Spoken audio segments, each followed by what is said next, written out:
Rabababa Shayandere Brosaya Oraye Yasandere Bosanta. Père, nous voulons te rendre grâce, nous voulons te dire merci Seigneur. Tu dis dans ta parole, dans 1 Thessaloniciens 5, 18, rendez grâce à Dieu en toutes choses. Rendez grâce à Dieu en toutes choses, car c'est à notre égard sa volonté en Jésus le Christ. Nous voulons te rendre grâce, Abba Père, pour ce jour que tu as fait. Nous voulons te rendre grâce, Abba Père, pour ce premier jour de la semaine.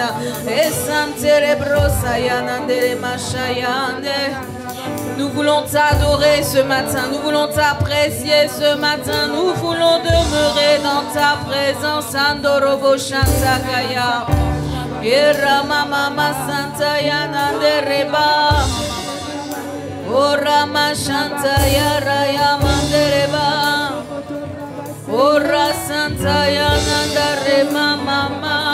Merci Seigneur, merci pour ta grâce. Merci pour ta présence, Abba Père.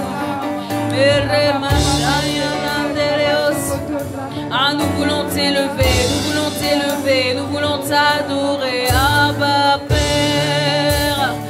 Roba Santa Yanande. Merci Père pour le souffle de vie, merci pour ta grâce, merci pour ce jour que tu as fait, merci Père. Oh, nous te rendons grâce de ce que tu nous as permis de venir dans ta présence. C'est toi qui as sanctifié le premier jour de la semaine. C'est toi qui as dit que toute chair, que tout homme, que tout ce qui respire loue le Seigneur. Oh, Shanaya Rebasan Cerebrosaya. Je ne laisserai pas les oiseaux du ciel te louer plus fort que moi. Je ne laisserai pas les pierres t'acclamer plus que moi. Je ne laisserai pas les montagnes t'honorer plus que moi. Abba Père, nous voulons t'adorer, t'adorer, t'honorer.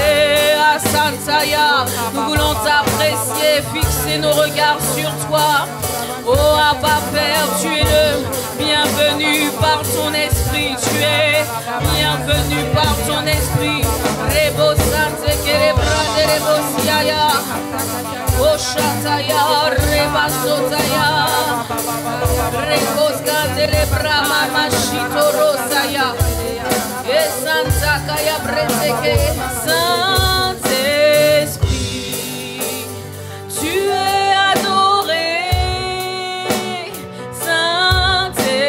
Saint-Esprit, tu es adoré. Nous lui disons Saint-Esprit, tu es adoré. Ah, nous te disons Saint-Esprit, glorieux Esprit de Dieu, tu es attendu.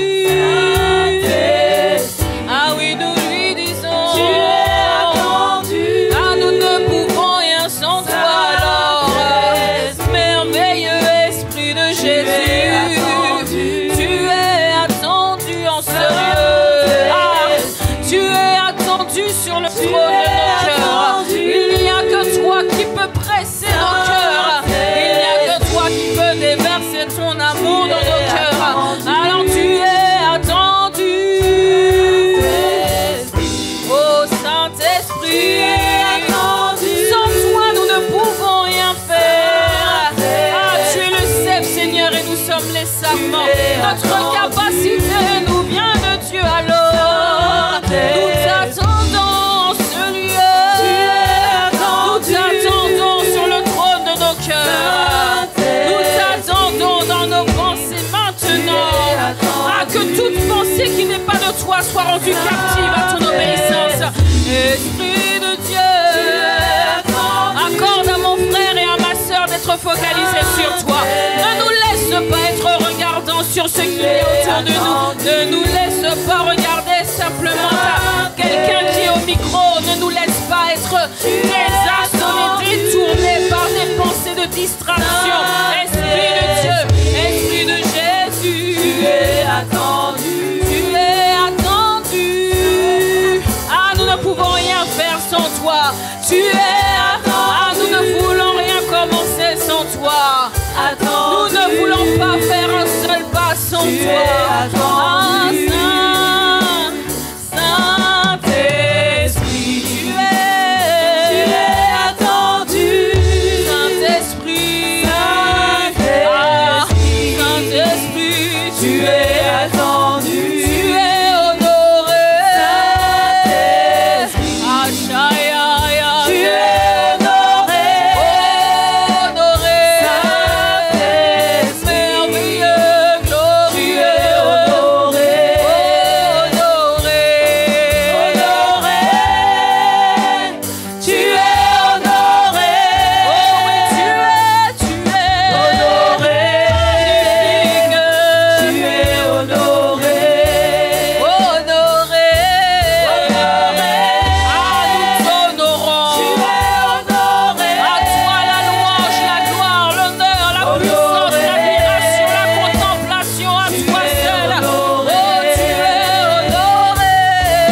Merveilleuse,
répandu dans nos cœurs, dans le cœur de celui qui en a marre de subir ce qui ne vient pas de Dieu le Père.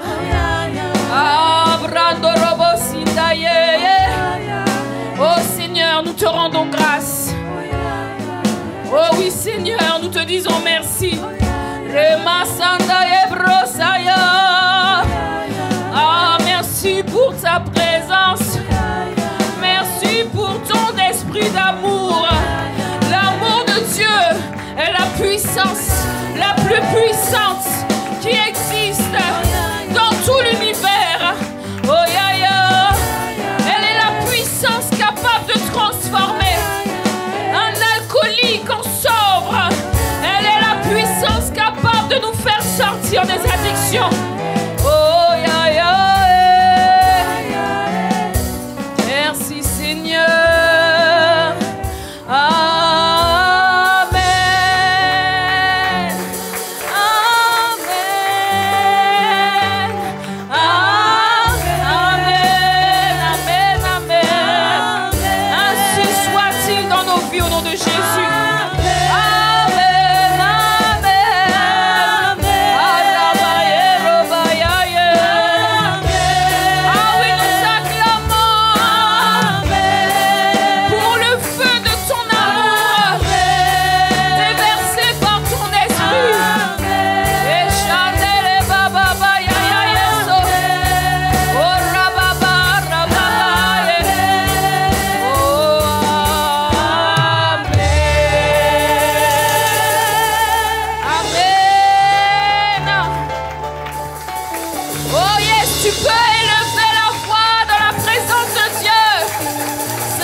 Nous te rendons grâce. Nous te disons merci Seigneur pour ta présence, pour ton amour. Bien-aimé, Satan a toujours sous-estimé la puissance qu'il y a dans l'amour.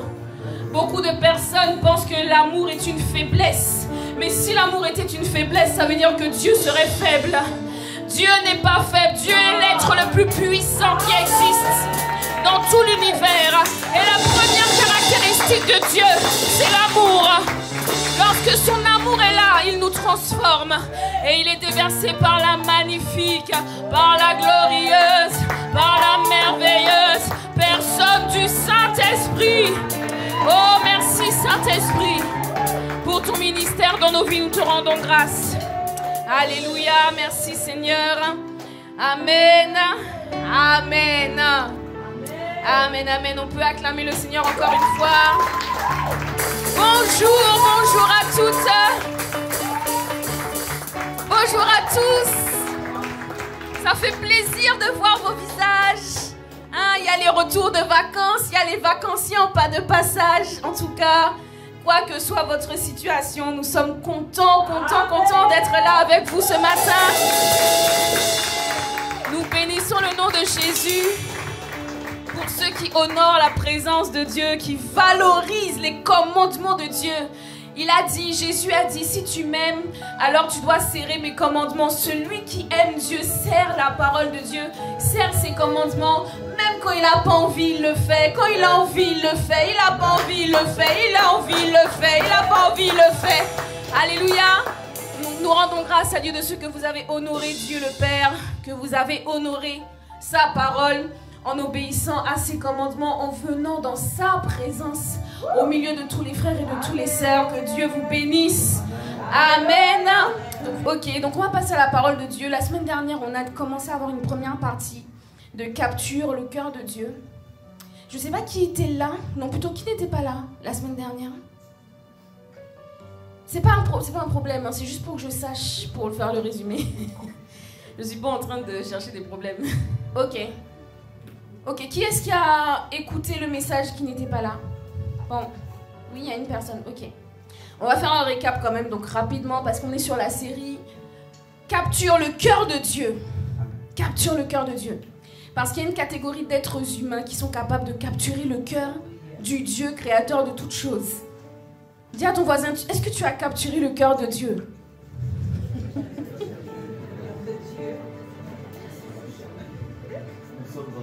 Est-ce que tu as capturé le cœur de Dieu.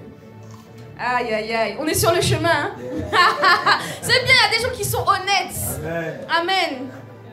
On est en chemin. En tout cas, on va y arriver parce qu'il y a une saison particulière qui plane sur l'atmosphère depuis cet été, depuis même l'année dernière avec Kaïl. On a dit, c'est la saison de l'épouse. C'est la saison de l'épouse. C'est la saison où on va parler beaucoup de l'onction de l'épouse. Parce que Dieu vient chercher une épouse. Il ne vient pas chercher des dimancheurs. Il ne vient pas chercher des serviteurs. Il ne vient pas chercher des enfants. Il vient chercher une épouse qui s'est préparée, qui est prête. Alléluia. Et donc on a vu la semaine dernière, donc rapidement je vais faire un récap. Premièrement que c'est où est-ce que Dieu déverse cet amour? Où est-ce que Dieu prépare cette épouse? Il y a un endroit en particulier, on a vu la semaine dernière, où Dieu prépare cette femme-là, cette épouse-là, cette catégorie d'hommes et de femmes qui ne vont pas se compromettre. Il les prépare dans quoi? Dans quel type de programme? Oui, la chambre haute.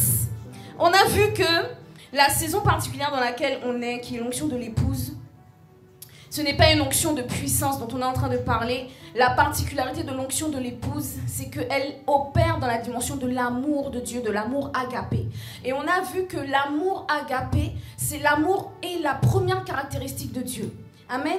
On a vu notamment que, comme le dit mon père, l'apôtre Ivan, on avait vu que le premier but de la Pentecôte, c'est ce qu'il nous a expliqué pendant la chambre haute. Finalement, on s'est trompé. Le premier but de la Pentecôte, ce n'était pas la puissance, mais c'était de greffer son cœur à l'intérieur des disciples. C'est ça qu'il cherchait à faire. Et lorsqu'on regarde l'histoire et qu'on analyse la parole de Dieu de Genèse jusqu'à la fin des temps, Dieu a toujours cherché à greffer son cœur dans les êtres humains. Même lorsqu'il va parler à Ézéchiel, si tu trouves le passage, c'est pas parce que je suis en train de suivre le message, il va dire qu'il va arracher le cœur de pierre pour mettre un cœur de chair et qu'il va souffler un esprit nouveau. Dieu a toujours voulu greffer son cœur dans l'homme, pas forcément les bénédictions, pas forcément même la puissance. Donc il a dit que le premier but de la Pentecôte, ce n'était pas la puissance, mais c'était de télécharger un cœur. C'était d'engendrer une catégorie d'hommes et de femmes qui ne pouvaient pas se laisser compromettre, qui ne pouvaient pas se laisser... qui allaient être pressés par son amour, qui allaient être possédés par son amour. Et l'amour, c'est Dieu lui-même. Amen. Et en fait, on a vu que dans la Pentecôte, à la Pentecôte, c'est là où il y a eu la chambre haute, donc on est dans le livre des Actes. Pendant longtemps, on a cru que le point principal de la Pentecôte, c'était la puissance. Mais en fait, le point principal et le mystère qu'il y avait dans la Pentecôte, qu'il y avait dans la chambre haute, c'était l'intimité. Pourquoi? Parce qu'ils ne se sont pas rassemblés dans une salle. Ils ne se sont pas rassemblés à la montagne comme Moïse. Ils se sont rassemblés dans une chambre haute. Et on a vu pourquoi chambre. Vous savez, Dieu, c'est un Dieu, comme a dit Muriel ce matin. Dieu est un Dieu de détails. Il ne fait rien pour rien. Il n'y a aucun mot qui est utilisé pour rien. Pourquoi on utilise le mot chambre? Parce que la chambre représente l'intimité. La chambre représente le lieu de l'intimité. C'est là où l'époux va se révéler et se dévoiler dans sa nudité comme dans aucun autre endroit. C'est là où l'épouse aussi va pouvoir se révéler à son époux. Donc pourquoi chambre haute? Parce qu'il voulait un lieu où il allait pouvoir se révéler. On a même dit une phrase qui était un peu choquante que mon père l'apôtre Ivan avait dit mais qui m'a marqué. Il a dit en fait que Dieu cherchait à se déshabiller, se dénuder, à se révéler à son peuple. Parce qu'il savait qu'au sortir de cette chambre, il y allait avoir une nouvelle race de personnes qui allaient sortir. Au sortir de cette chambre, l'onction qui allait tomber sur ces personnes-là allait les transformer de l'intérieur. Et on a même vu la semaine dernière qu'on a comparé l'onction à le symbole qui le représente depuis toujours, qui est l'huile. Et on a dit, rappelez-vous, pour ceux qui étaient là et ceux qui n'étaient pas là, on a dit rapidement que l'huile, pendant longtemps, pendant des générations, l'Église et les hommes de manière générale, lorsqu'ils voyaient l'huile, ils voyaient ce qui brillait à la surface. Et ce qui brillait à la surface, pourquoi? Parce que la Bible nous dit que l'homme regarde à ceux qui frappent l'œil, alors que Dieu regarde au cœur. On n'avait pas compris que la puissance et le mystère qui est dans l'onction, c'est que l'huile pénètre dans la peau. Et lorsqu'il pénètre dans la peau, il entre dans l'ADN. Et lorsqu'il entre dans l'ADN de l'homme est transformé. Et qu'est-ce qui pompe? Quel est l'organe qui pompe le plus le sang? C'est c'est le cœur. Donc Dieu a toujours visé le cœur de l'homme. On avait vu que la brillance de l'huile sur le front, ça correspondait à ce qui frappe le regard, la puissance, le power, le fire. Mais on n'avait pas compris que le mystère qui est dans la chambre haute et qui a dans l'onction que Dieu donne, c'est qu'il transforme ton ADN. Il transforme ton cœur. Et le travail se fait à l'intérieur. Amen. Et nous sommes donc dans cette saison. Et je vous invite d'ailleurs à vous connecter à la chambre haute qui est en rediffusion tous les soirs à 22h30. On va peut-être changer l'horaire parce que 22h30 c'est un peu tard peut-être. Mais tous les soirs. Et je nous invite à demeurer dans cette présence. Si vous l'avez raté, faites-le. Si vous étiez sur place, faites-le. Si vous étiez connecté, faites-le encore. Parce que cette catégorie de personnes, son serviteur a dit qu'elle est engendrée, elle est enfantée, elle sort d'un lieu qui s'appelle la chambre haute. Amen. Et donc on a vu que la chambre haute est capable de créer cette race de personnes qui va toujours rendre gloire, louange et honneur à l'agneau de Dieu, quelles que soient les circonstances de la vie, dans le bonheur comme dans le malheur et même dans les pires afflictions. On a vu que ceux qui sont sortis de la chambre haute jusqu'à leur mort, ils n'ont jamais renié Jésus le Christ. Jusqu'à la fin, ils n'ont pas renié Jésus le Christ. On a vu des personnes après comme les Démas qui n'ont pas connu la chambre haute. Ils n'avaient pas connu ça. Eux, ils ont été facilement compromissables par les paillettes que le monde offre. Mais ceux qui étaient dans la chambre haute, ils sont allés jusqu'à la mort. Ils ont été crucifiés à l'envers. Ils ont été décapités. Ils ont été éventrés. Ils sont morts, dévorés par les lions en disant « À l'agneau de Dieu, soit la gloire. » Jusqu'à la fin. À l'agneau de Dieu, la victoire. Sur la croix crucifiée à l'envers, il a dit à l'agneau de Dieu, soit le règne, dévoré par les lions pour tous les siècles, avant d'être décapité. Amen. C'est cette catégorie de personnes que la chambre haute enfante. C'est cette catégorie de personnes que la chambre haute va enfanter. Il faut qu'on soit les chrétiens de la chambre, les chrétiens de l'intimité, ceux qui sont transformés dans leur ADN et dans leur cœur par l'intérieur. À l'agneau de Dieu, soit le règne pour tous les siècles. Oh my God. Ah, alléluia.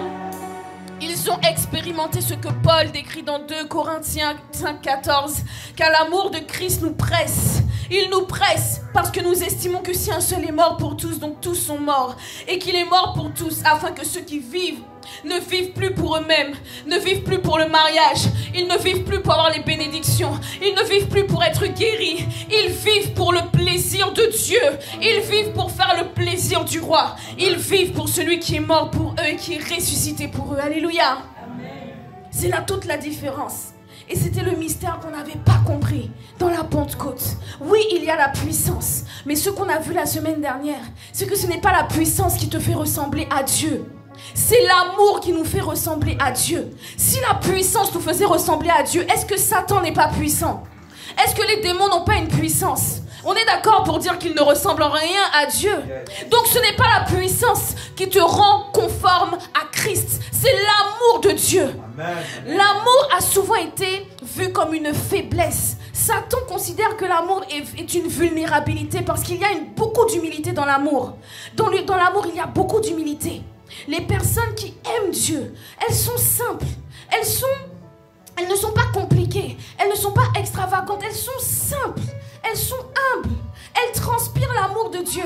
Et les personnes qui n'auront pas vu, qui n'auront pas capté, vont mépriser ces personnes comme on a méprisé Jésus le Christ. Amen. Ah, il n'avait pas le physique devant lequel je vais détourner mon regard. Il n'avait pas l'apparence qui va faire que je vais détourner mon regard. Ah, il est trop jeune, elle est trop jeune, il est trop âgé. On va toujours trouver quelque chose parce que l'homme regarde à ceux qui frappent l'œil, alors que Dieu regarde à ceux qui est au cœur. Amen. Il y avait bien des anciens à l'époque de David. Il y avait bien des personnes qui connaissaient et qui maîtrisaient la loi. Mais Dieu s'est choisi un homme, un jeune homme, Un jeune homme qu'il a oint pour faire roi sur tout Israël à cause de son cœur. Amen. Amen. Vous savez, il y a donc, comme on disait, une catégorie de personnes qui va être enfantée et qui doit aimer ce type de programme qu'on appelle la chambre haute. On doit aimer ça. Ceux qui n'aiment que les programmes de délivrance, de guérison, en tout cas, que Dieu fasse grâce. Mais ce n'est pas ça qui transforme. Vous savez, comme le dit ma mère Juliana Ondo, on peut avoir des personnes qui ont été délivrées. Nous-mêmes, hein, on peut avoir eu une guérison. Et puis, le lendemain, on a oublié en fait que Dieu nous a fait du bien. On peut avoir été fidèle à Dieu dans le service, dans les prières, dans tout là. Et on cherchait en fait en vrai à avoir un enfant. Et puis vous allez voir beaucoup de fois, hein, quand la personne va avoir son enfant, elle va commencer à... J'ai plus le temps. J'ai plus le temps. Je dois m'occuper de mon enfant. Tu as cherché un travail. Dieu a permis que tu aies le travail. Et quand tu as le travail, je n'ai plus le temps. Je travaille. Je n'ai plus le temps. J'ai un enfant. Je n'ai plus le temps. Je suis mariée. Et ces personnes-là ressemblent à ces amis, soi-disant, du roi, qui ont faussé le roi à son invitation. Si tu peux trouver le passage. Il avait invité ses amis dans sa maison et ils ont donné des excuses. Des excuses. Il y en a un qui a dit « je viens de me marier ». Il y en a un qui a dit que « je viens d'acquérir des bœufs ». C'était un dîner. Est-ce que c'est le soir que tu vas tester tes bœufs? Franchement. Franchement. Toutes les excuses qu'ils ont données à Dieu. « je ne viens pas à l'église pour telle raison. » Toutes les excuses qu'ils ont données à Dieu a énervé, au maître plutôt, a énervé le maître. Tu as trouvé le passage? Est-ce que tu peux trouver le passage où il dit que ça l'a irrité? Ok, les bœufs, le roi fut irrité. Vous voyez? Les personnes qui ne cherchent pas Dieu pour qui Dieu est, qui n'aiment pas Dieu comme une épouse aime son épouse, auront tendance à irriter le roi, auront tendance à irriter le maître. Les excuses énervent Dieu. Dis à ton voisin, les excuses, ça énerve Dieu. Quand Dieu nous demande de faire quelque chose, il nous dit viens à l'église, appelle ton frère, appelle ta soeur, prie. Quand on ne le fait pas, qu'on donne des excuses, je suis fatigué, je n'ai pas envie, j'ai la flemme, ce sont des excuses qui irritent Dieu en fait. Et je prie que Dieu nous accorde la grâce d'entrer dans la catégorie de l'épouse, parce que l'épouse, sa particularité, c'est qu'elle est toujours en train de chercher à faire le plaisir de son mari. Elle est toujours, c'est dans Corinthiens si tu trouves, elle est toujours en train de chercher à faire la volonté de son mari. Sa propre volonté, elle ne s'en soucie pas. Ses besoins, ses désirs personnels, l'état de son âme ne vont pas altérer son désir qui est d'abord de plaire à son mari. Amen. Donc on a vu ça premièrement. On a vu donc qu'on peut organiser toutes sortes de programmes à l'église et c'est une bonne chose. On ne remet pas en question la puissance puisque Dieu est puissant. Amen. Mais on dit que la première chose que nous devons chérir et chercher, c'est l'amour. Yes. Comme l'épouse. Amen. La preuve que la guérison et la délivrance ne sont pas forcément la première chose que nous devons chercher, on le voit dans Matthieu 12, versets 43-44. Quand on dit programme de délivrance et de guérison, j'imagine bien Satan avec sa petite voix satanique dire « Aïe, ça va faire mal, mais je reviendrai. Je reviendrai. » Matthieu 12, 43-44. Lorsque l'esprit impur est sorti d'un homme, il va par les lieux arides cherchant du repos et il n'en trouve point. Alors il dit, je retournerai dans ma maison d'où je suis sorti. Et quand il arrive, il la trouve vide, balayée, ornée. J'ai pas le temps. Tu m'as béni avec un enfant, avec le travail. J'ai plus le temps pour venir à l'église, pour venir avec mes frères, avec mes soeurs, venir au temps de communion. Je n'ai plus le temps parce que tu m'as béni, tu m'as délivré. Il s'en va. Il prend cet autre esprit plus méchant que lui. Il entre dans la maison. Il s'y établit et la condition de cet homme est pire que la première. Je vous assure, bien-aimés, que pour avoir expérimenté à la fois la délivrance et à la fois expérimenter l'amour de Dieu qui te consume, je peux dire que s'il y a une chose qu'il faut choisir, c'est l'amour de Dieu qui te consume. Amen. Je me rappellerai toujours, quand j'avais à peu près 16 ans comme ça, on avait fait venir un pasteur, on ne connaissait pas trop les miracles, les guérisons, etc. On était évangéliques mais très religieux. Et il a fait une prière de délivrance Et moi, je ne sais pas ce qui m'arrive, je me lève, je m'avance et je commence à manifester. J'avais 16 ans, quelque chose comme ça. Et on m'emmène à l'arrière et puis le pasteur en question prie pour moi, je vomis, tout ça, tout ça. Mais je n'étais pas affermie en fait, je n'étais pas affermie. Et puis on ne connaissait pas trop ça dans mon église, il n'y a pas eu de suivi. Donc il a fait son truc, l'esprit impur est sorti. C'était vraiment un esprit d'impureté sexuelle qui est sorti. Je n'avais que 16 ans, ça faisait longtemps que j'étais active. L'esprit est sorti. Et puis peu de temps après, dis à ton voisin peu de temps après. Ma maison qui était balayée, qui était vide, je ne demeurais pas dans la parole de Dieu, je n'étais pas suivie. Peu de temps après, ma condition est devenue pire. Ce que je pensais qui était dégueulasse que je faisais avant, je faisais pire. Et puis il y a d'autres choses qui sont venues s'ajouter. Ma condition est devenue pire. C'est là que j'ai commencé à rétrograder et à tomber dans ce qu'on appelle l'apostasie, à chercher carrément d'autres dieux. Mais heureusement que Dieu est fidèle et miséricordieux. Heureusement que j'ai été enseignée et que le proverbe 22:6 qui dit enseigne l'enfant selon les voies qu'il doit suivre et lorsqu'il grandira, il ne s'en détournera pas, m'a rattrapé au nom de Jésus plusieurs années plus tard. Alléluia, donc j'en profite pour faire la pub pour le ministère Impact Junior. Si vous avez des enfants, il faut qu'ils soient enseignés. Si vous avez la grâce d'enseigner ou si vous voulez enseigner aux enfants, c'est une grâce, c'est un honneur et c'est quelque chose qu'il faut faire. Amen. Amen. Et donc du coup, c'est la chambre haute qui représente la proximité, qui représente l'intimité. C'est ce type de programme-là que le diable redoute. Donc on a intérêt d'être dans les programmes que le diable redoute. On a intérêt d'être dans ces programmes-là et de ne pas les rater. Il y a des personnes qui ont changé leur billet de voyage. Il y a des personnes qui ont annulé des vacances. My God! Je prends le modèle juste de ma mère, Juliana Ando, parce qu'elle en a parlé, donc je peux en parler, elle en a parlé publiquement. Elle avait prévu d'aller en Côte d'Ivoire, à Babi, à Abidjan, à Babi. Elle avait prévu ses vacances depuis longtemps, elle avait déjà pris son billet d'avion. Elle a perdu 2000 € pour la chambre haute. Elle a dit j'annule. Elle a dit j'annule. J'annule. 2000 €. Est-ce que tu es prêt à perdre 2000 € pour faire partir d'un programme que le diable redoute? Est-ce que tu es prêt à ça?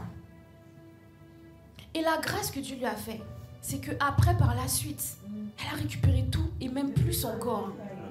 Quelques semaines plus tard, elle est partie. Il y a eu un truc bizarre dans son truc de billet d'avion. Elle n'a pas compris. Elle a fini par voyager même en première classe ou je ne sais plus en quelle classe.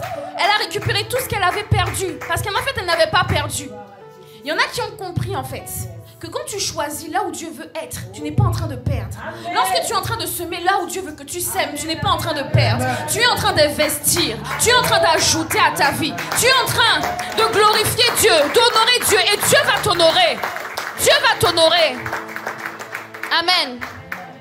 Ce sont les épouses qui révèlent la facette de l'époux. Quoi? Tu es prêt à perdre 2000 € pour moi? Ma chère et tendre épouse, je ferai tout ce que ton cœur désire. Hey, c'est ça que l'époux dit. C'est ça que quelqu'un qui a capturé le cœur de Dieu va faire sortir de Dieu. La facette de l'époux. Dis-moi, c'est quel mari là qui n'est pas prêt à se sacrifier pour son épouse? Un bon mari. N'est-ce pas? Toujours. Vous savez, il y a cette anecdote qu'on donne souvent. Tu peux, par exemple, tu es dans la rue et puis ton enfant a fait quelque chose, tu n'as pas vu c'est quoi que l'enfant a fait. Mais tu vois juste que quelqu'un est en train de taper ton enfant, un adulte, en train de taper ton enfant. Quelqu'un que tu connais peut-être. Tu viens, on imagine le père qui vient, qui dit « Pourquoi tu tapes mon enfant ?» Et puis donc l'enfant, la personne va dire « Oui, mais en fait, il a fait ça, il a fait ça. » Ça se trouve même le papa dit « Quoi, mon enfant a fait ça ?» Ça se trouve l'enfant va prendre encore plus avec le père. Hein? Chez nous, c'était comme ça. Hein? Quand la maîtresse te tapait, non mais là où j'ai grandi, hein, quand la maîtresse te tape, t'as même peur de dire à ta mère que ta maîtresse t'a tapé. Parce qu'elle va te demander pourquoi. Et si le pourquoi là, la maîtresse a raison, tu vas reprendre encore. C'est là dans ça que j'ai grandi. Mais si c'est l'épouse, est-ce que tu penses que...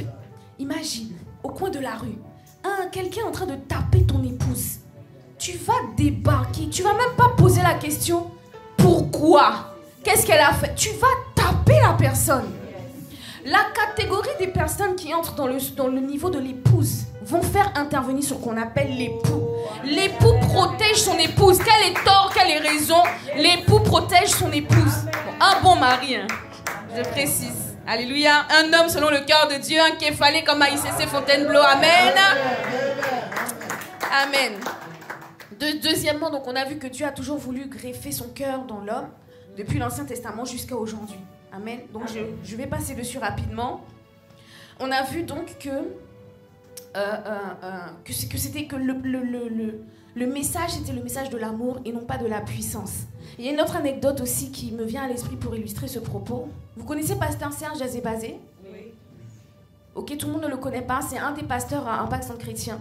Et c'est lui qui gère l'église de ICC Paris, Paris Centre. Paris Parisien, hein, Paris Métro, pas RER. Hein, et donc, il nous a raconté une anecdote qui m'avait marqué une fois. Il expliquait que il était en train d'opérer, de faire une délivrance.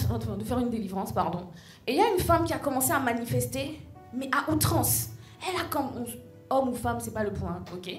Mais elle a commencé à manifester, mais à outrance. Elle a hurlé, elle a crié, elle s'est roulée par terre, elle a craché, elle a vomi, elle a vibré. Et en fait, pendant qu'il était en train de prendre autorité et que le démon était en train de faire ce truc-là, il a entendu une voix. Le Saint-Esprit, non, c'est trop fort, qui lui a dit que ce démon-là faisait exprès. Que le démon faisait exprès d'en faire autant pour qu'il puisse avoir la pensée de « Waouh, c'est moi qui fais ça, je suis puissant !» Vous imaginez? Un démon qui fait semblant de faire tourner quelqu'un pour que le pasteur s'enorgueillisse. Il n'était même pas pasteur. Pour que la personne qui fait la délivrance s'enorgueillisse et se dise « Waouh !» Je suis l'homme de Dieu.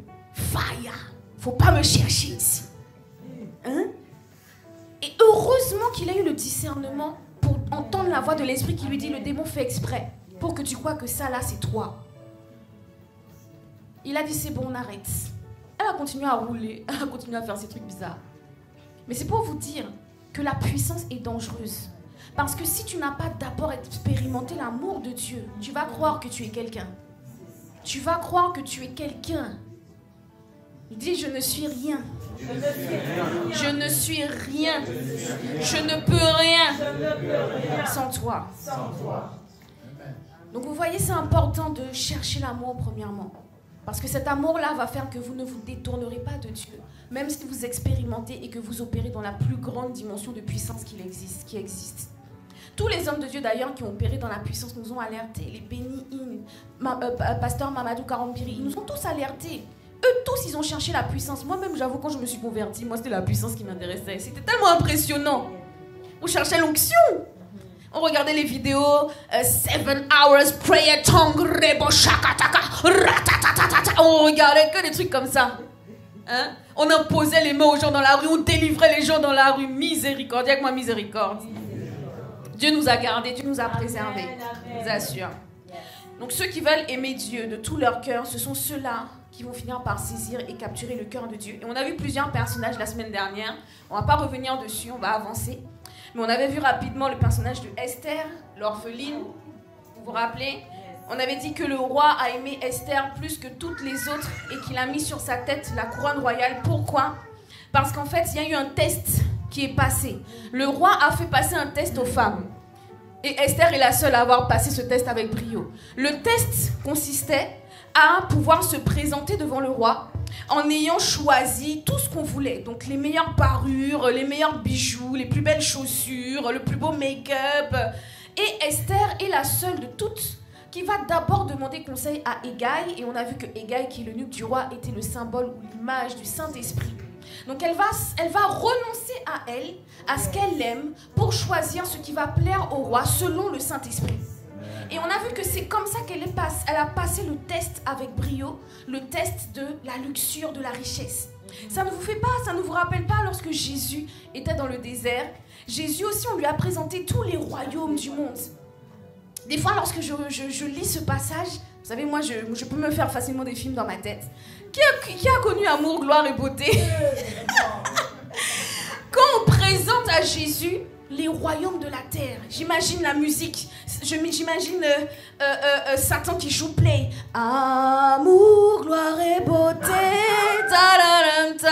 Et j'imagine les plus belles femmes que Satan a dû montrer à Jésus. Les yeux verts, les yeux noirs, les yeux bleus, la peau noire, la peau... Tout ça. Il a dû voir les plus belles femmes se présenter devant lui. Il était dans le désert et on dit qu'il avait faim. Il a dû voir les plus beaux mets se présenter devant lui alors qu'il a faim. Il a faim. On lui présente les plus beaux royaumes.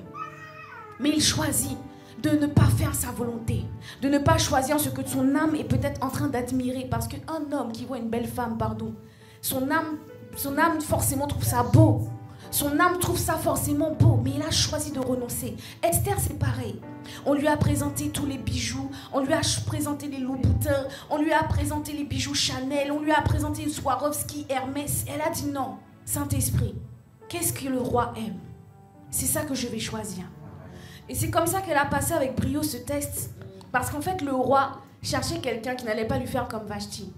Vashti, elle, avait été emportée par l'orgueil parce qu'elle avait tout ce qu'elle voulait. Esther, en choisissant la simplicité, en s'humiliant, en renonçant à ce que son âme était en train d'apprécier, elle était en train de faire passer un message au roi. Je ne veux pas chercher à me faire plaisir, je veux chercher à te faire plaisir. Je ne veux pas chercher à me faire du bien, je veux chercher à te faire du bien. Et le proverbe 31, lorsqu'il parle de la femme sage, il dit qu'elle veut le bonheur de son mari tous les jours de sa vie. Amen. C'est ça Esther. Esther, c'est cette personne qui a tout fait pour plaire à son mari. Et le roi l'a choisi pour ça. Et le roi va même on l'avait même vu que le roi va lui proposer des choses qu'elle n'a même pas demandées. Lorsqu'il va lui proposer la moitié des royaumes la moitié de son royaume, ce n'est pas quelque chose qu'Esther a demandé. Donc c'est la preuve que quand on est focalisé sur Dieu, on reçoit bien plus que ce qu'on peut demander. On reçoit bien plus que ce qu'on peut penser. C'est cette parole-là qui dit que quand tu recherches premièrement le royaume de Dieu et sa justice, le royaume de Dieu, c'est la personne du Saint-Esprit. Lorsque tu cherches d'abord Dieu, tout ce que les autres gens recherchent, là, tu l'as par-dessus. Amen. Donc, on a vu que le roi a été paristhémie par Esther. Pourquoi? Parce qu'en fait, le mot paraître, quand on dit que Esther et que les femmes pouvaient paraître devant le roi, le mot grec de mot paraître, c'est paristhémie, qui signifie se tenir debout, se présenter de manière à susciter l'admiration ou le plaisir. Donc il y a des personnes, quand Dieu les voit, Dieu est admiratif. Ça suscite en Dieu de l'admiration et du plaisir. Comme David, quand il voit David, même quand David a fait une erreur, même quand David a péché, son cœur est attendri. Son cœur fait ça c'est David, ça c'est celui qui m'aime, c'est celui que je ne peux pas frapper. Tout ce que tu me demandes, je te le donnerai. Amen. C'était pareil pour Moïse. Moïse faisait partie de ces personnages qui nous ont choqués la semaine dernière. Je ne sais pas si vous vous rappelez. On a dit que dans Exode 32, versets 9 à 10, Dieu va dire à Moïse, maintenant laisse-moi. Donc ça veut dire qu'il y a des êtres humains sur la terre qui sont capables d'arrêter la main de Dieu. C'est-à-dire que Dieu a envie de frapper. Et puis il y a un homme sur la terre qui fait dire à Dieu, laisse-moi, ma colère doit s'enflammer contre eux et je vais les consumer, mais je ferai de toi une grande nation. Non, si Dieu te dit, laisse-moi les consumer, mais toi je ferai de toi une grande nation. Combien de personnes n'auraient pas dit, franchement, je veux être une grande nation. Le plus petit d'entre nous sera 1 millier. Moïse aurait pu laisser le peuple être exterminé et puis choisir la bénédiction de devenir une nation. Franchement. Mais il a dit quelque chose qui nous a tous choqués, qu'on a vu la semaine dernière. Exode 32, versets 31 à 32, Moïse retourna vers l'Éternel et dit, ce peuple a commis un grand péché. Ils se sont fait un dieu d'or. Pardonne maintenant leur péché. Sinon, quelqu'un peut lire avec moi? Sinon, efface-moi de ton livre. Donc Moïse était prêt à perdre son éternité pour des idolâtres. Et vous vous rappelez, la semaine dernière, j'ai dit, regarde ton frère, regarde ta sœur. Est-ce que tu es prêt à perdre ton éternité pour elle ou pour lui? Moïse n'avait même pas le Saint-Esprit à l'intérieur de nous comme nous, on a le Saint-Esprit. Mais il avait compris un truc dans le cœur de Dieu que nous, on n'a pas compris. C'est comme David. David était prêt à mourir lorsqu'il a fait une erreur et que Dieu a frappé Israël de la lèpre.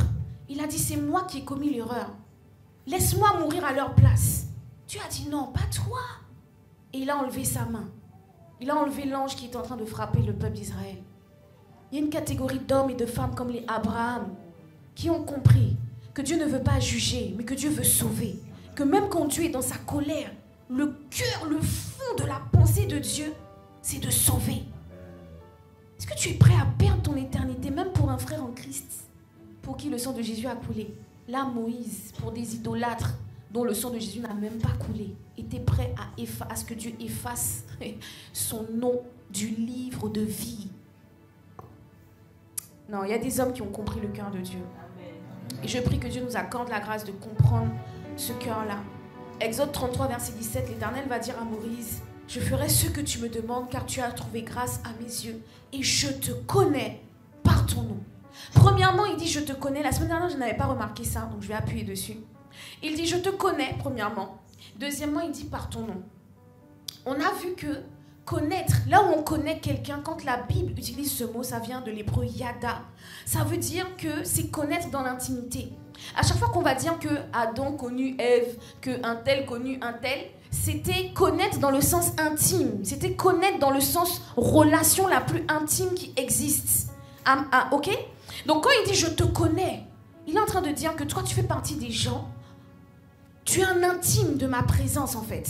Tu es un intime de moi. Beaucoup de gens me prient sur la terre.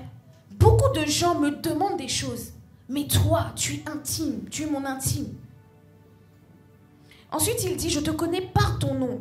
Et ça m'a interpellée parce que, vous savez, dans l'histoire de Esther, là, il fallait que si le roi voulait te revoir, il devait dire ton nom. Et ça m'a interpellée. Je dis, mais pourquoi par ton nom, c'est si important en fait? On voit ça dans Esther 2, verset 14. Donc les prétendantes se présentaient devant le roi. Elles ne retournaient plus vers le roi, à moins que le roi n'en eût le désir et qu'elle ne fût appelée par son nom. Je me suis dit, mais qu'est-ce qu'il y a dans le appeler par son nom? Dis, il faut que Dieu connaisse mon nom. Il faut que Dieu connaisse mon nom. Quand on regarde l'histoire de Samuel, en fait, il y a un mystère dans le fait que le roi connaît ton nom. Qu'il te connaisse déjà et qu'il te connaisse par ton nom. Il y a un mystère dedans. On va voir ça aussi dans l'histoire de Samuel. Dieu l'a appelé par son nom à plusieurs reprises. Or, une des particularités du prophète Samuel, on le dit dans 1 Samuel 3, verset 9, c'est qu'il ne laissait aucune parole de l'Éternel tomber. Et on dit plus tard, c'est Jésus qui le dit, celui qui m'aime sert mes commandements. Donc Samuel faisait partie des gens qui aiment Dieu. Il aime Dieu tellement que Dieu le connaît par son nom. Et quand Dieu l'appelle, c'est Samuel. Jean 14, 18, celui qui a mes commandements et qui les garde, c'est celui qui m'aime. Et celui qui m'aime sera aimé de mon Père. Je l'aimerai et je me ferai connaître à lui. Donc Samuel, et il y a plein de personnes comme ça dans l'Ancien Testament que Dieu a connues et que Dieu a connues par leur nom. Pourquoi appeler par son nom, c'est important? Ésaïe 43, versets 1 à 5. Maintenant, voici ce que dit l'Éternel, celui qui t'a créé, Jacob, celui qui t'a façonné, Israël, n'aie pas peur. À la place d'Israël, mets ton prénom. Il dit, ainsi maintenant l'Éternel qui t'a créé, à la place de Jacob et à la place d'Israël, tu mets ton prénom. Donc maintenant, voici ce que dit l'Éternel, celui qui t'a créé, Gaël, celui qui t'a façonné, qui? Muriel, celui qui t'a façonné, Muriel, n'aie pas peur car je t'ai racheté. Je t'ai appelé par ton nom. Il y a encore un mystère. Mais pourquoi? Il faut qu'il appelle par le nom. Tu m'appartiens. Quand Dieu t'appelle par ton nom, là, c'est que tu lui appartiens. Amen. Si tu traverses l'eau, je serai moi-même avec toi. Si tu traverses les fleuves, ils ne te submergeront pas. Si tu marches dans le feu, tu ne seras pas brûlé par les flammes et elles ne te feront pas de mal. En effet, je suis l'Éternel, ton Dieu, le Saint d'Israël, ton Sauveur. J'ai donné l'Égypte en rançon pour toi, l'Éthiopie et Saba à ta place. J'aime beaucoup ce passage parce que tu as de la valeur à mes yeux. Parce que tu as de l'importance et que je t'aime. Parce que je t'aime.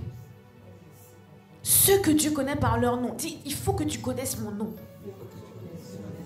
Ce sont ceux-là que Dieu aime. Ton nom doit être connu, pas ton titre. On s'en fiche des titres. Dieu ne connaît pas les titres et les démons ne connaissent pas les titres. La preuve, acte 19, verset 15. Un esprit malin va répondre à quelqu'un qui voulait faire preuve d'orgueil dans la puissance. Je connais Jésus et je sais qui est Paul. Il a donné les noms. Quand un esprit connaît ton nom, quand Dieu connaît ton nom, non, prie qu'on connaisse ton nom. Il faut qu'on connaisse mon nom. Il faut que Dieu me connaisse par mon nom. Il faut que les anges me connaissent par mon nom. Il faut que les démons me connaissent comme ils ont connu Jésus, comme ils ont connu Paul, comme ils connaissent l'apôtre qui va parle au nom puissant de Jésus. Amen. Ah oui. Dans le nom puissant de Jésus. Que le roi des rois nous connaisse et qu'il nous connaisse par notre nom. Amen. Amen. Lorsque le roi des rois te connaît, toute la création te connaît. Amen. Dans le ciel, sur la terre, sous la terre, dans les mers, dans les eaux, dans les savanes, dans les forêts, toute la création te connaît. Amen. Amen. Yes. Ce sera notre partage au nom de Jésus. Amen. Avant même que tu arrives devant quelqu'un, on dira Jésus, fils de Dieu, que me veux-tu? On dira Véronique, fille de Dieu, tu me veux quoi? Hein? Donc, troisièmement, ce qu'on va voir aujourd'hui, c'est le baptême dans le feu de son amour. Amen. L'amour de Dieu, en fait, est un amour qui va créer à l'intérieur de nous, on a dit, le cœur de Dieu. Et c'est cet amour qui va nous faire ressembler à Dieu. 1 Jean 4,8 dit, celui qui n'aime pas n'a pas connu Dieu. Celui qui n'aime pas n'a pas connu Dieu. Car Dieu est amour. Vous voyez, c'est pas Dieu est puissant, c'est Dieu est amour. Celui qui n'aime pas n'a pas connu Dieu. C'est la soif, en fait, qu'est-ce qui va faire qu'on va capter ce cœur-là? Vous savez, si notre père Ivan Castanou est un assoiffé, un amoureux de Dieu, c'est pas parce qu'il était meilleur que d'autres personnes qui ont commencé le ministère en même temps que lui. C'était pas parce qu'il était le meilleur. C'était pas parce qu'il était le meilleur, c'est parce qu'il était assoiffé. Je me rappelle que quand je me suis convertie, il a prêché justement sur la soif et il expliquait que ceux qui ont soif de Dieu, depuis le monde, quand ils se convertissent, leur trajectoire est différente. Leur trajectoire est différente. Vous pouvez avoir quelqu'un qui était un drogué ou une prostituée dans la forêt de Fontainebleau, vous allez lui parler de Jésus. Et si cette personne, elle avait un trou, un vide, une soif, vous allez voir que sa trajectoire va vous dépasser quand elle va se convertir. Elle va vous dépasser dans sa conversion. Elle va se rappeler de là où Dieu l'a sortie. Elle va dire non, moi j'ai cherché une solution. J'ai cherché Dieu. J'ai cherché dans les hommes. J'ai cherché dans l'argent. J'ai cherché dans la gloire. J'ai cherché dans les boîtes. J'ai cherché dans les secret rooms. J'ai cherché dans les voyages à Dubaï. J'ai cherché, j'ai pas trouvé. Cette personne ira plus vite que quelqu'un qui est en Christ et qui est assis à ICC depuis 20 ans. C'est comme ça qu'on voit des gens arriver et puis tu dis mais elle est arrivée, elle est pas. Qu'est-ce qui s'est passé? C'est la différence, c'est la soif. Et vous allez voir que son serviteur, l'apôtre Ivan, prie toujours pour avoir soif de Dieu. Quand même, quand j'écoute les vieilles vidéos là, de 10 ans, 15 ans là, sur YouTube, il n'a jamais changé de langage. Son langage n'a pas changé en fait. Les gens qui n'ont pas ce cœur-là, ils vont être ennuyés. Toujours en train de dire « Ah, je veux avoir soif de toi, aide-moi à t'aimer comme tu m'as aimé. » Les gens qui cherchent la puissance, ça va les ennuyer. Si ça t'ennuie sur la terre, c'est pas la peine pour le ciel. Il y aura que ça au ciel. Il y aura que ça au ciel. Il y aura que ça. Il y aura que l'amour, l'adoration. Amen. C'est l'amour de Dieu en fait qui va nous rendre conformes à Christ comme on a dit, parce que c'est l'amour de Dieu qui nous fait ressembler à Dieu. Et ce que nous a enseigné aussi le pasteur Samuel Kamunga pendant la conférence, c'est que Dieu veut être aimé. Ça m'a marqué ça. On le sait, on le sait que Dieu veut être aimé. Même quand Jésus va revenir et qu'il va parler à Pierre, la question qu'il va lui poser 3 fois, c'est « Pierre, m'aimes-tu » Un Dieu aussi puissant va dire à une petite poussière insignifiante sur la terre « Est-ce que tu m'aimes ?» Non mais franchement, est-ce que tu m'aimes quoi? Est-ce qu'on y... Vous savez, les femmes vont toujours avoir tendance à dire à leur mari qui t'a marié, qui t'a aimé, qui t'a toujours aimé, qui t'aime encore. Chérie, est-ce que tu m'aimes? Chérie, tu m'aimes? Dis-moi que tu m'aimes. Ok, vous voyez ça? C'est ce que Jésus a fait avec Pierre. Est-ce que tu m'aimes? Est-ce que tu m'aimes?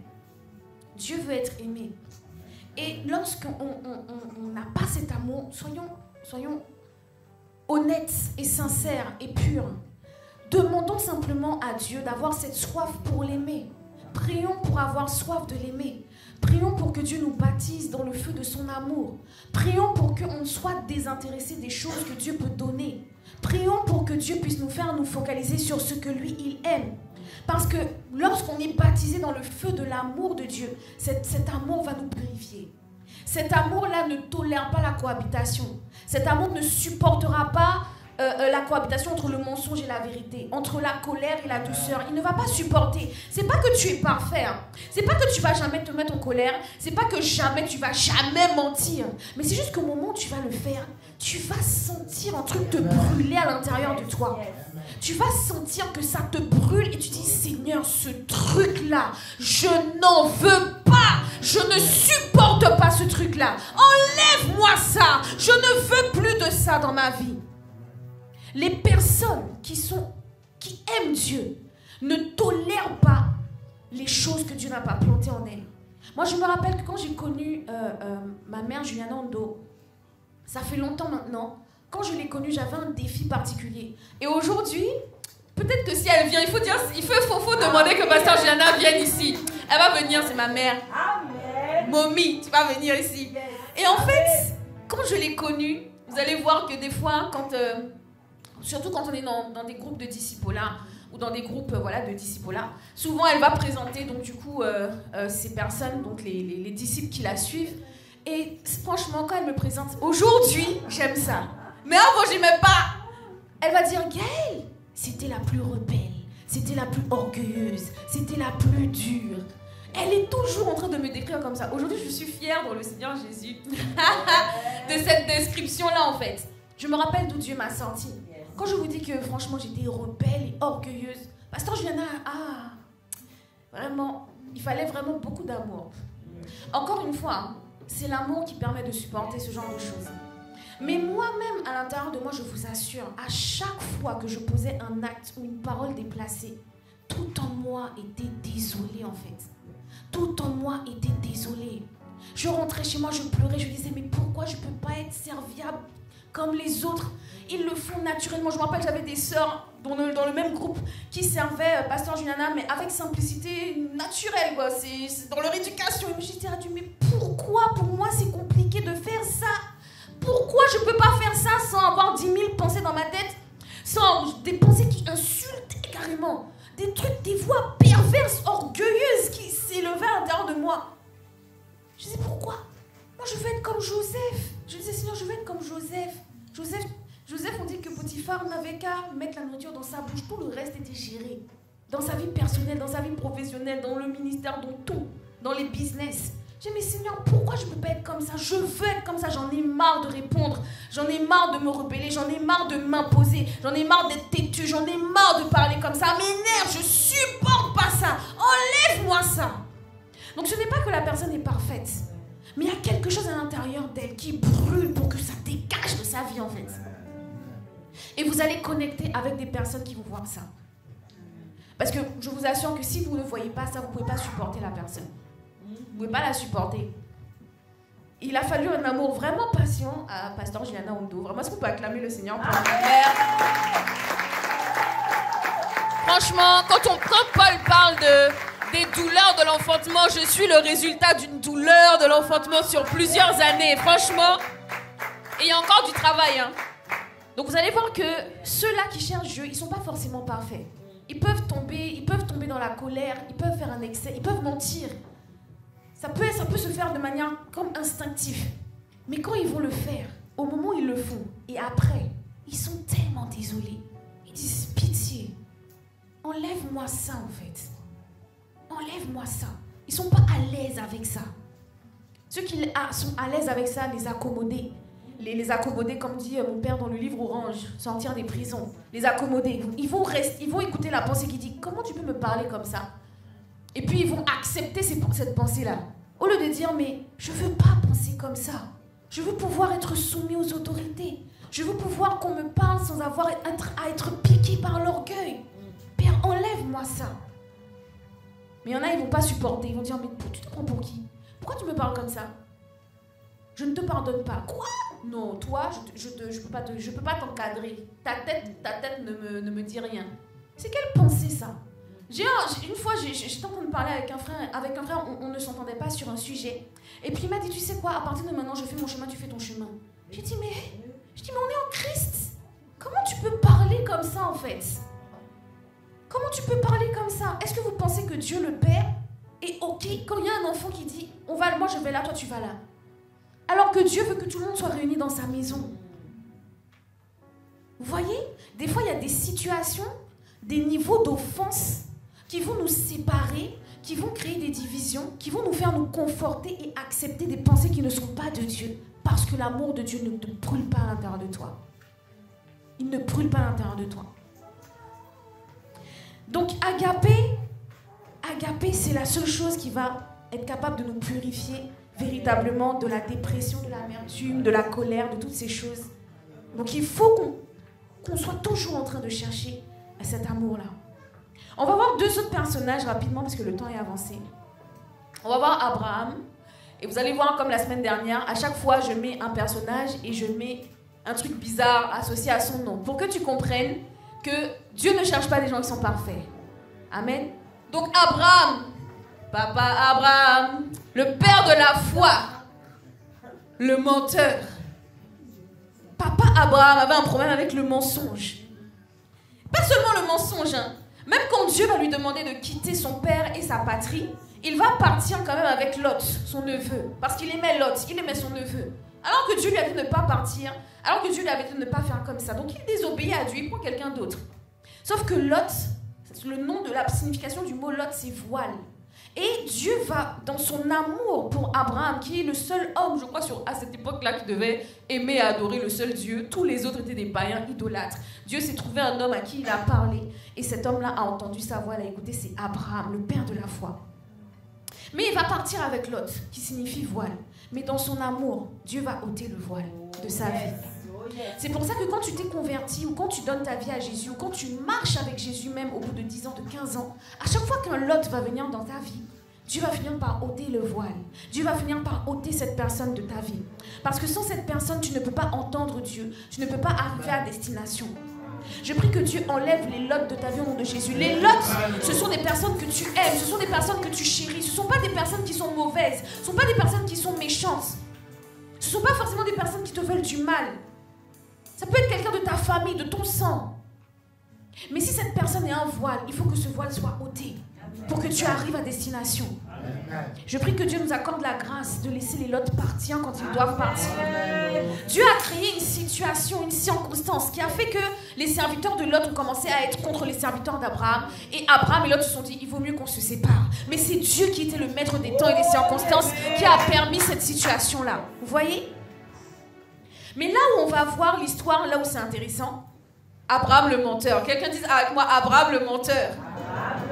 Non, c'est important que tu le dises, que tu le comprennes, que tu comprennes que les hommes de Dieu ne sont pas forcément parfaits.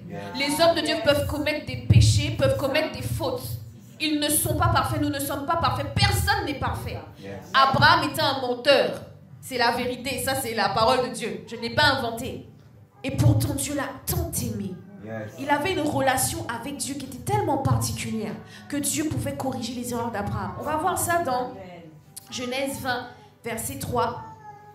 Le contexte de cette histoire, je vais rapidement l'expliquer que Abraham donc, a quitté ses pères, sa patrie, et Abraham se retrouve avec donc, sa femme, ses serviteurs, etc. Il se retrouve à être des itinérants. Hein? C'est comme les gens du spectacle, c'est comme les gens de la foire du trône, je ne sais pas, là, les gens du voyage, voilà, les gens du voyage.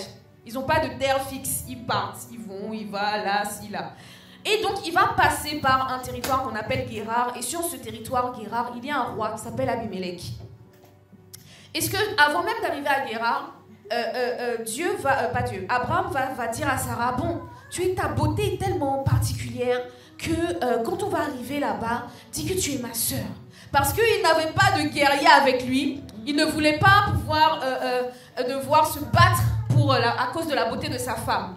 Et donc, Genèse 20, verset 3, alors Dieu apparut à Abimelech. Pourquoi? Donc, le contexte, c'est que Abraham va dire que Sarah est sa sœur et non pas sa femme. Et donc, Abimelech, qui est subjugué par la beauté de Sarah, va enlever Sarah, va le ramener dans son palais pour pouvoir coucher avec elle, pour avoir une relation avec cette femme. Et Abraham va être attristé par cette situation, mais il ne peut rien, parce que c'est lui-même qui a dit à Abimelech, c'est ma sœur. Il n'a pas dit c'est ma femme, il a menti. Et donc, non seulement Dieu va intervenir pour corriger l'erreur d'Abraham à la place d'Abraham, mais il va le faire d'une manière extraordinaire. Il va carrément terroriser Abimelech dans ses rêves. Genèse 20, verset 3. Dieu apparut à Abimelech dans un rêve pendant la nuit et lui dit, « Tu vas mourir à cause de la femme que tu as enlevée car elle est mariée. » Donc moi, Abimelech, j'ai vu une femme belle de figure dans mon royaume, là où je suis roi. On m'a dit c'est ma sœur, donc j'ai pris cette femme et j'ai bien l'intention de coucher avec elle. Et le soir où j'ai l'intention de faire ça, Dieu vient terroriser Abimelech dans ses rêves. Et Abimelech va se défendre. Il va dire, mais je n'y suis pour rien. Moi, mon cœur est pur, mon cœur est sincère. On m'a dit que c'est ma soeur. Il a dit que c'était sa soeur, pas sa femme. Et dans Jean, verset 27, il va expliquer à ce roi, Dieu va carrément dire à ce roi que non seulement Dieu va terroriser Abimelech dans ses rêves, mais en plus de ça, il va dire à ce roi que sa délivrance est dans la bouche de celui qui a menti. Non, je répète. Il va dire à un homme que la délivrance, sa délivrance est dans la bouche de celui qui a commis une erreur, de celui qui a menti. Vous pouvez avoir un homme de Dieu. C'est pour ça qu'il ne faut pas toucher au oint de Dieu. Amen. Vous pouvez avoir un oint de Dieu, un homme de Dieu qui fait une erreur dans son ministère, dans son église, peu importe où il fait l'erreur. Et cette erreur-là va t'impacter. Et Dieu va te dire, ta délivrance est dans la bouche de celui qui a fait une erreur. Celui que tu es en train de juger là, de traiter de menteur, de traiter de tout ce que tu veux, de voleur, etc., etc. C'est pour ça qu'il ne faut pas toucher au oint de Dieu. Il ne faut pas mal parler, critiquer et murmurer. Tous les hommes peuvent faire des erreurs. Toi, le premier. N'est-ce pas? Bien, tu es parfait. Nous tendons tous à la perfection. Donc, il va expliquer à ce roi que la délivrance est dans la bouche du menteur. Genèse 20, verset 7. Maintenant, rends la femme de cet homme, car il est prophète, il priera pour toi et tu vivras. Mais si tu ne la rends pas, sache que tu mourras, toi et tout ce qui t'appartient. Quoi? Donc je peux mourir à cause de quelqu'un qui m'a menti et que j'y suis pour rien? Waouh! En plus de ça, il va en plus faire des offrandes à Abraham. Non mais ça c'est le summum de l'histoire. Genèse 20, verset 14. Abimelech prit des brebis et des bœufs, des serviteurs et des servantes et les donna à Abraham et il lui rendit Sarah sa femme. 1. Abraham ment parce qu'il a peur. 2. Dieu va terroriser Abimelech dans ses rêves alors qu'Abimelech n'y est pour rien. 3. Il va dire ta délivrance là est dans la bouche de celui qui a menti. 4. Le gars va lui faire des offrandes. Waouh! Est-ce qu'on peut acclamer le Seigneur? Ceux que Dieu connaît par leur nom, même quand tu vas commettre des erreurs, même quand tu vas commettre des fautes, même quand tu vas mentir, même quand tu vas tromper comme David, je t'assure que Dieu peut intervenir à ta place pour réparer ta faute. Et c'est ce que Dieu nous a enseigné à travers son serviteur pendant la chambre haute, je pense qu'il nous a choqués. C'était le mardi. Le Dieu qui répare tes erreurs. Mais pour ça, il faut avoir un haut niveau de proximité avec Dieu. Il faut être de celles et de ceux qui sont dans la chambre. Amen. Amen. Un dernier personnage. Jacob. Le trompeur. Jacob était trompeur. C'était plus fort que lui. C'était un magouilleur. C'était quelqu'un qui, dans le business... Hein? Un quoi? C'était quelqu'un qui te trompait dans les affaires, dans le business. C'était un trompeur. Quand on a le cœur tout entier à Dieu, Dieu va réparer ce qu'on va voir à travers l'histoire de Jacob. Dans Abraham, il répare tes erreurs. Dans l'histoire de Jacob, il répare même les erreurs de tes enfants. Je ne sais pas si tes enfants sont convertis ou pas convertis. Mais si tu as une relation avec Dieu, intime et proche, comme Jacob, comme Abraham, Dieu peut réparer les erreurs de tes enfants. Cette histoire est trop belle. Dans Genèse 34, tout le chapitre 30, je résume rapidement, ensuite on va aller sur la fin. En fait, Siméon et Lévi, qui font partie des fils de Jacob, qu'on a appelé ensuite Israël, ils vont tuer tout un village. Pourquoi? Parce que dans ce village, il y a des hommes qui vont, c'est vrai, violer leur sœur Dina.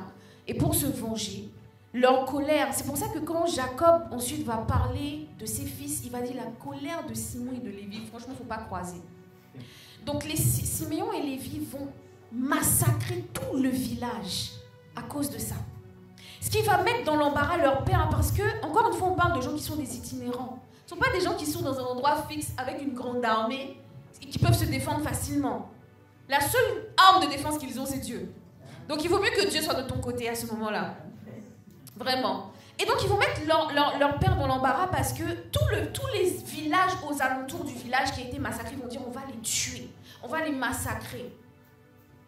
Et donc, Jacob va même dire à un moment donné, je n'ai qu'un petit nombre d'hommes, et ils se rassembleront contre moi, ils me frapperont. Regarde, je serai détruit, moi et ma maison. Sauf que Dieu avait une alliance avec Abraham, Isaac et Jacob. Dieu ne pouvait pas permettre que toute la maison d'Israël soit détruite. Sinon, le Messie allait venir d'où? Le Messie allait venir d'où? Il y a une destinée attachée à ta vie. Il y a des libérateurs qui doivent sortir de ton sein spirituel, de tes entrailles spirituelles, qui font que même si tous les villages et les sorciers se dressent contre toi, si tu es intime de Dieu, Dieu ne permettra pas qu'ils t'attaquent. Amen. Le problème, donc, du coup, c'est que cette erreur va déclencher un arrêt de mort contre la maison de Jacob et toute sa maison. Mais comme l'a dit mon père, l'apôtre Ivan, il existe du coup une dimension où le Dieu répare les erreurs de tes enfants. On voit ça dans Genèse 35, verset 1. Dieu dit à Jacob, lève-toi, monte à Béthel et demeure-y. Là, tu dresseras un autel au Dieu qui t'a apparu lorsque tu fuyais Ésaü ton frère. Jacob dit à sa maison et à tous ceux qui étaient avec lui, ôtez les dieux étrangers qui sont au milieu de vous, purifiez-vous et changez de vêtements. Nous lèverons et nous monterons à Béthel. Là, je dresserai un autel à Dieu qui m'a exaucé dans le jour de ma détresse et qui a été avec moi pendant le voyage que j'ai fait. Ils donnèrent à Jacob tous les dieux étrangers qui restaient, qui étaient entre leurs mains, les anneaux qui étaient dans leurs oreilles. Jacob les enfouit sous un térébinthe qui était près de Sichem. Ensuite, ils partirent. Et on dit là que la terreur de Dieu se répandit sur les villes qui les entouraient. Et on ne les a pas poursuivis. On ne les a pas poursuivis. Ça veut dire que tes enfants ont commis une erreur qui va ameuter tous les villages environnants. Et Dieu va visiter tous les villages environnants pour les terroriser afin qu'ils ne te pourchassent pas. On aurait dû les tuer, on aurait dû les massacrer, on aurait dû les pourchasser, on aurait dû avoir un édit de mort sur toute la maison de Jacob, mais Dieu ne l'a pas permis.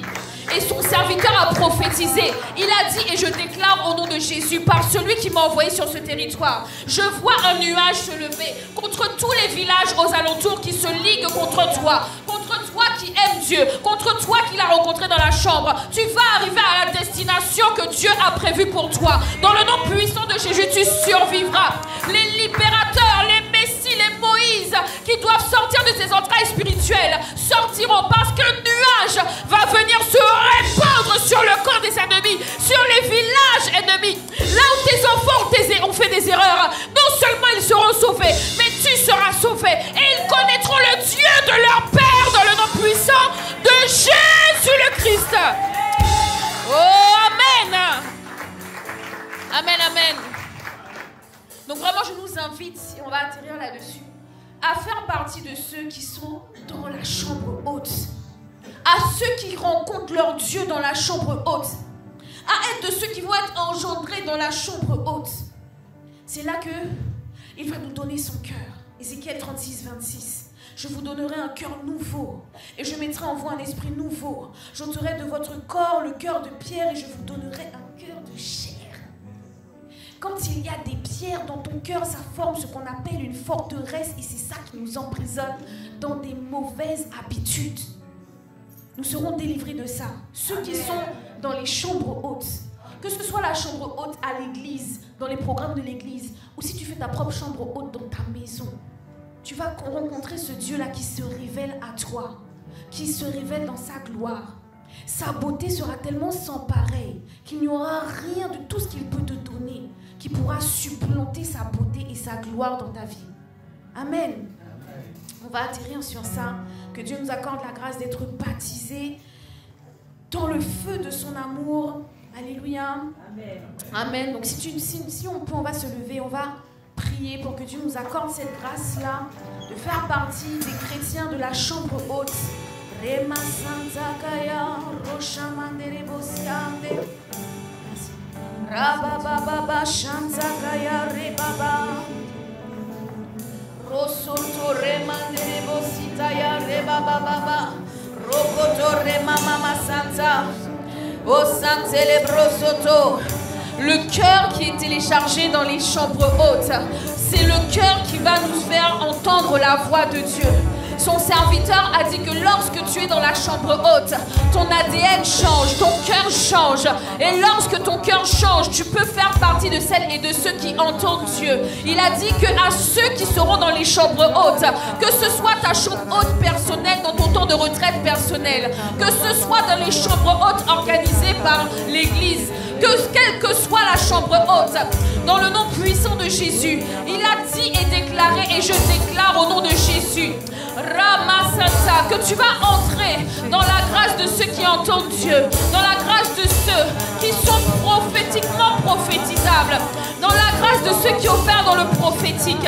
Le prophétique, ça veut simplement dire que tu entends Dieu et que tu es capable d'obéir et de faire ce que Dieu veut, que tu es capable de marcher par l'esprit et non pas par la chair. Est-ce que nous pouvons élever la voix au nom de Jésus? Esprit de Dieu, nous voulons que tu presses nos cœurs. Nous voulons que tu presses nos cœurs. Nous voulons que tu presses nos cœurs. C'est toi qui déverses l'amour de Christ dans nos cœurs. Saint-Esprit, nous ne te demandons pas la guérison ce matin. Nous ne te demandons pas les bénédictions. Nous ne demandons que ton cœur. Nous voulons ton cœur. Nous voulons ton cœur. Greffe en nous ton cœur. Implante ton cœur. Ôte les cœurs de pierre. Détruis les forteresses qui étaient érigées dans nos cœurs et qui nous poussaient à faire ce qu'on n'avait pas envie de faire, qui nous poussaient à nous mettre en colère, qui nous poussaient à nous voir comme étant plus petits que ce que tu nous as fait. Oh Abba Père, il y en a marre. Enlève de nos cœurs ces pensées qui cherchent l'approbation, qui cherchent les acclamations, qui cherchent à être glorifiés devant les hommes, qui cherchent à prendre ta gloire. Abba Branaya Lebosia. Nous voulons être éblouis par ta beauté. Nous voulons être éblouis par ta beauté. Abba Père, nous voulons que ta beauté soit révélée dans les chambres, révélée dans les temps de retraite personnelle, révélée dans les lieux d'intimité. Au point où toutes les beautés, au point où tous les trésors, au point où toutes les femmes étrangères n'auront l'air que de boue, que de la boue, que de la boue, que de la boue, que de la boue à côté de toi. Au point où même tes bénédictions, Seigneur, auront l'air d'être de la boue à côté de toi. Oh Père, nous voulons t'aimer de tous nos cœurs, mais nous ne pouvons pas le faire de nous-mêmes. C'est toi qui greffes le cœur. Dans Ézéchiel 36, tu as dit, j'ôterai le cœur de pierre et je mettrai un cœur de chair. Ça veut dire que ça ne vient pas de moi-même.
écrasé dans ta vie entre tes mains.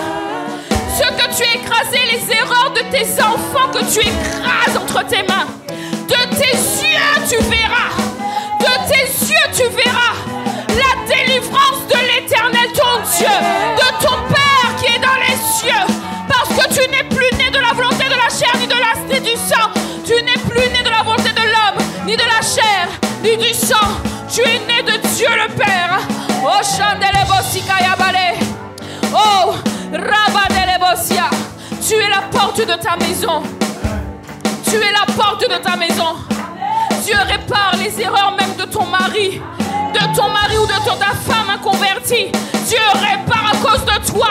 Parce qu'il a dit qu'à cause de l'amour, les péchés et les fautes d'une multitude sera couvert. À cause de chrétiens de la chambre haute que tu es, les erreurs de ton cousin, de ta cousine, de ta tante, les erreurs de ta famille seront réparées.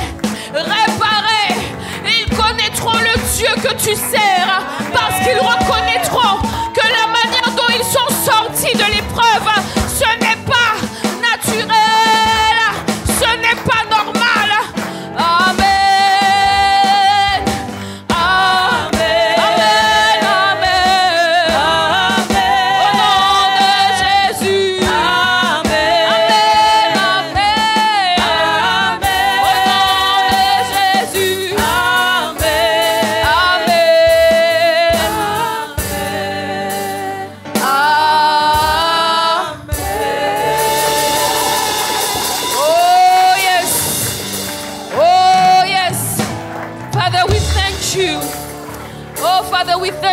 Thank you, Lord. Thank you, Lord. Thank you. Est-ce que tu peux élever la voix juste quelques minutes par l'esprit ou par l'intelligence pour lui dire merci? Il a tellement été bon, il est tellement bon qu'il nous a enseigné ces choses par ses serviteurs afin que nous puissions nous ajuster, afin que nous puissions participer aux chambres personnelles ou aux chambres corporatives. Merci Père de ne pas nous avoir laissés dans l'ignorance. Merci Seigneur de nous avoir fait passer des enfants aux serviteurs et des serviteurs aux épouses. Oh, merci Seigneur. Que ton nom soit glorifié. Baptise-nous dans le feu de ton amour. Transforme notre ADN spirituel. Dans le nom puissant de Jésus, nous voulons te connaître. Nous voulons que tu nous connaisses.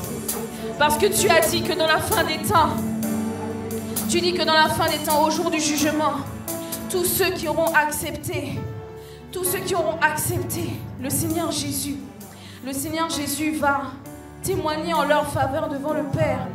Nous voulons que tu nous connaisses et nous voulons te connaître. Connais-nous et laisse-nous te connaître. Connais-nous et laisse-nous te connaître. Nous voulons plus que le salut. Nous voulons plus qu'être sauvés. Nous voulons être obsédés par toi. Nous voulons être pressés par toi. Nous voulons que tu sois notre seule priorité. Nous voulons que tu sois le seul à charger nos cœurs, nos pensées. Nous voulons que tu sois le seul à nous brûler de l'intérieur. Nous voulons que tu nous transformes à ton image et à ta ressemblance. Parce que c'est ce que tu avais prévu au commencement lorsque tu as créé l'homme.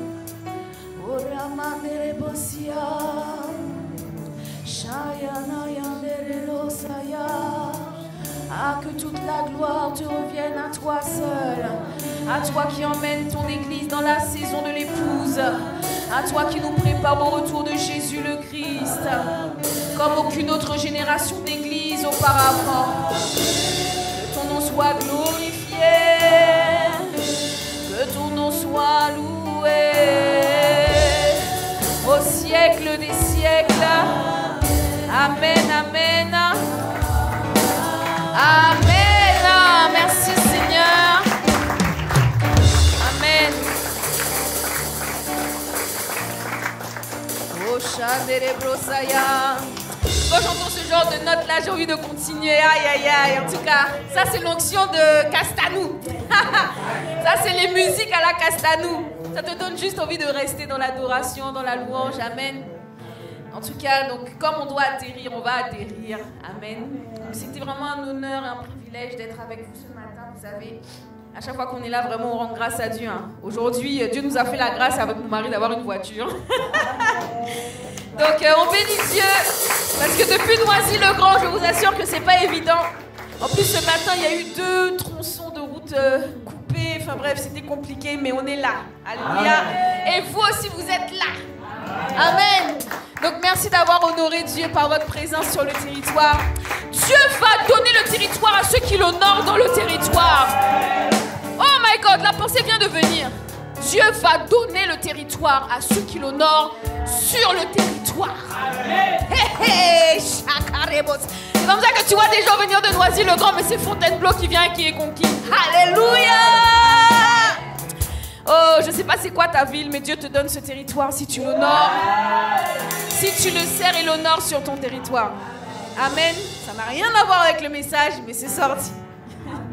Ok, donc on va clôturer le culte dans cette atmosphère. Vraiment, j'aimerais savoir si parmi nous, il y a des personnes qui ne connaissent pas le Seigneur Jésus-Christ personnellement. C'est-à-dire que tout le monde connaît Jésus. De manière générale, quand tu vas dans les rues, quand tu parles à quelqu'un, tout le monde connaît le nom de Jésus. Mais connaître le nom de Jésus, ce n'est pas connaître Jésus. Connaître le nom de Jésus, ce n'est pas connaître Jésus. Amen. S'il y a des personnes parmi nous qui ne connaissent pas Jésus, qui n'ont pas fait de Jésus leur Seigneur et leur Sauveur, aujourd'hui c'est le temps favorable pour rencontrer ce Dieu. Parce qu'avant même de pouvoir connaître l'amour de Dieu, il faut être passé par ce qu'il a donné par amour. Et ce qu'il a donné par amour, c'est son Fils, son unique, Jésus le Christ. Parce qu'il t'a tellement aimé qu'il a donné son Fils pour que tu sois sauvé. Pas pour te juger, pas pour entrer dans une religion, pas pour entrer dans une église. Tu peux choisir Jésus aujourd'hui, aller dans une autre église demain. Il n'y a aucun souci. Tant que tu restes accroché à celui qui t'a donné la vie, à celui qui t'a donné la vie, à celui qui est mort pour toi. Si tu ne le sais pas, Jésus est mort pour toi il y a plus de 2000 ans, pour que tes péchés soient effacés. Parce que la seule chose qui sépare l'être humain de Dieu, c'est le péché. Et il a envoyé Jésus-Christ pour que tes péchés soient lavés, effacés, et que tu puisses avoir une connexion directe avec Dieu. Ce n'est pas une religion. Quel que soit ce que tu penses de toi, ce qu'on a dit de toi, on t'a jugé peut-être depuis que tu es petit. Quel que soit ce qu'on pense de toi ou ce que tu penses de toi, Dieu, lui, te dit qu'il t'aime et qu'il te tend la main aujourd'hui pour venir et passer d'un royaume à un autre. Le royaume dans lequel tu es aujourd'hui, c'est le monde. Et il t'appelle au royaume de la lumière, de la justice, de l'amour, de l'audace, du courage, de la confiance en toi. Amen. Si c'est ton cas, si tu n'as jamais accepté Jésus, ou si tu as accepté Jésus, mais que tu t'es détourné de la voie de la justice et de la droiture, alors tu peux juste lever ta main, on va prier pour toi. On va prier pour toi.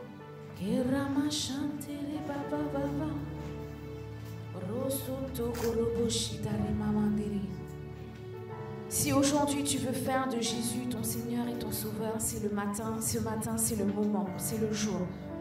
Rama Santa Kaya, on va prier pour toi, on va prier avec toi. Eshanderebro Santa, Ora Baba, Ora Santa Kaya. Ok, je ne vois pas de main levée. Tout le monde est en Jésus-Christ aujourd'hui. Amen. Amen. Gloire à Dieu.